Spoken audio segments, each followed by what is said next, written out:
হামজা বনাম ভিনি ঢাকার মাঠে কি এবার মুখোমুখি হতে চলেছেন বাংলাদেশের তারকা বনাম ব্রাজিলের মহাতারকা? 5 বারের বিশ্ব চ্যাম্পিয়নদের সম্ভাব্য বাংলাদেশ সফর ঘিরে তৈরি হয়েছে নতুন রোমাঞ্চ।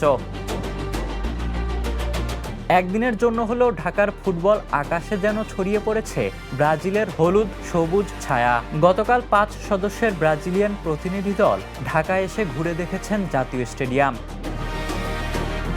বিমানবন্দর থেকে সরাসরি স্টেডিয়ামে গিয়ে মাঠ, ড্রেসিং রুম, গ্যালারি ও মিডিয়া বক্স পরিদর্শন করেন তারা। পরে বসুন্ধরা কিংস অ্যারেনাতেও যান। রাতে বাফুফে সভাপতি তাবিথ আউয়ালের সঙ্গেও সাক্ষাৎ করেন প্রতিনিধিরা।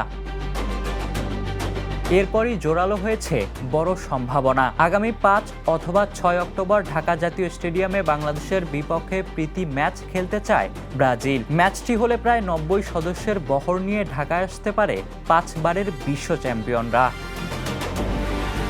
তবে এখনো কিছু চূড়ান্ত হয়নি। 3 অক্টোবর কলকাতায় ভারতের বিপক্ষে ম্যাচ খেলবে ব্রাজিল। এরপর ঢাকায় আসার পরিকল্পনা তাদের। বাংলাদেশের ব্যস্ত সূচির কারণে বাফুফেও এখনো চূড়ান্ত সিদ্ধান্ত জানায়নি। ব্রাজিলের জাতীয় দল কখনো বাংলাদেশে খেলেনি।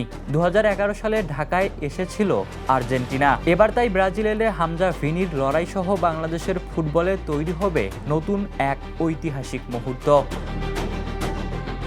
Ishtiaq Mahin, the news. দেশে দেশে সবার সাথে দ্য নিউজ।